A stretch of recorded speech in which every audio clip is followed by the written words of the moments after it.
अनुराग पाठक द्वारा लिखित उपन्यास 12th फेल। हारा वही जो लड़ा नहीं। मनोज जिस प्यार की तलाश में अल्मोड़ा गया था वह उसे नहीं मिला, लेकिन प्यार की जगह उसे श्रद्धा का भरोसा मिल गया था।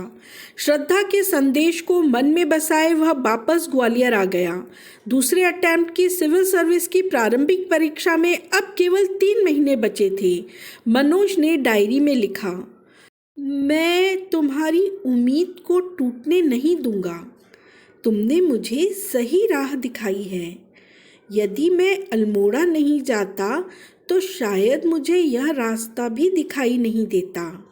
अब मेहनत के दिन आ गए। अब मुझे लगातार मेहनत करना चाहिए। दिन के 11 बज चुके थे।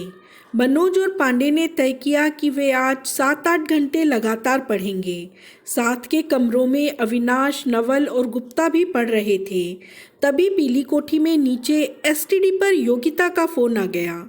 योगिता ने कहा कि वह आज मिलने आ रही है। पांडे के दिन भर पढ़ने का विचार पीछे छूट गया।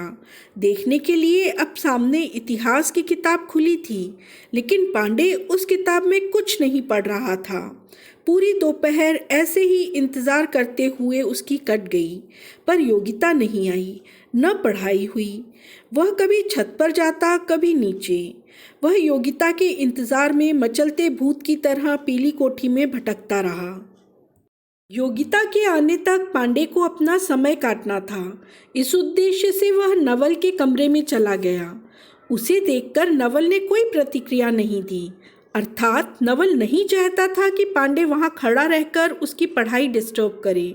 नवल का सपाट चेहरा देखकर पांडे समझ गया, उसे यहाँ से चले जाना चाहिए।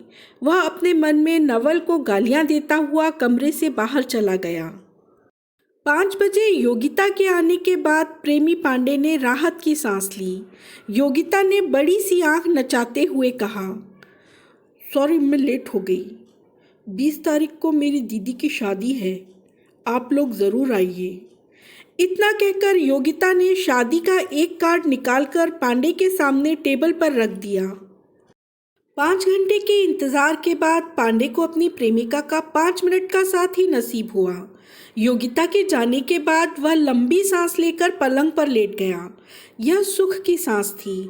उसने महसूस किया कि अब वह पढ़ सकता है। सिविल सर्विस के प्रीलिम्स के लिए अब माहौल सकारात्मक है। उसने किताब उठा ली। 10 मिनट किताब पकड़े रहने के बाद पांडे ने योगिता की दीदी की शादी का कार्ड उठा लिया और उसे बारीकी से निहारता रहा। फिर उसकी इच्छा टेप पर गाना सुनने की होने लगी। उसने फिर से मोहब्बतें फिल्म का गाना सोनी सोनी अखियों वाली लगा दिया। गाने की आवाज़ फुल थी। पास के कमरे में नवल को इस गाने से पढ़ाई में डिस्टर्ब होने लगा। उसने पांडे के कमरे में आकर मनोज से कहा, गाने की आवाज़ कम कर दो। मनोज ने गाने की आवाज़ कम कर दी।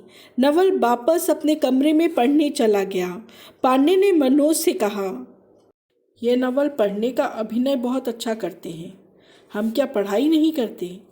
हमें तो गाने से डिस्टर्ब नहीं होता। उल्टे जब गाना चलता है तो हम और अच्छा पढ़ते हैं। पांडे ने उसके बाद नवल को जी भरकर गालियाँ दी।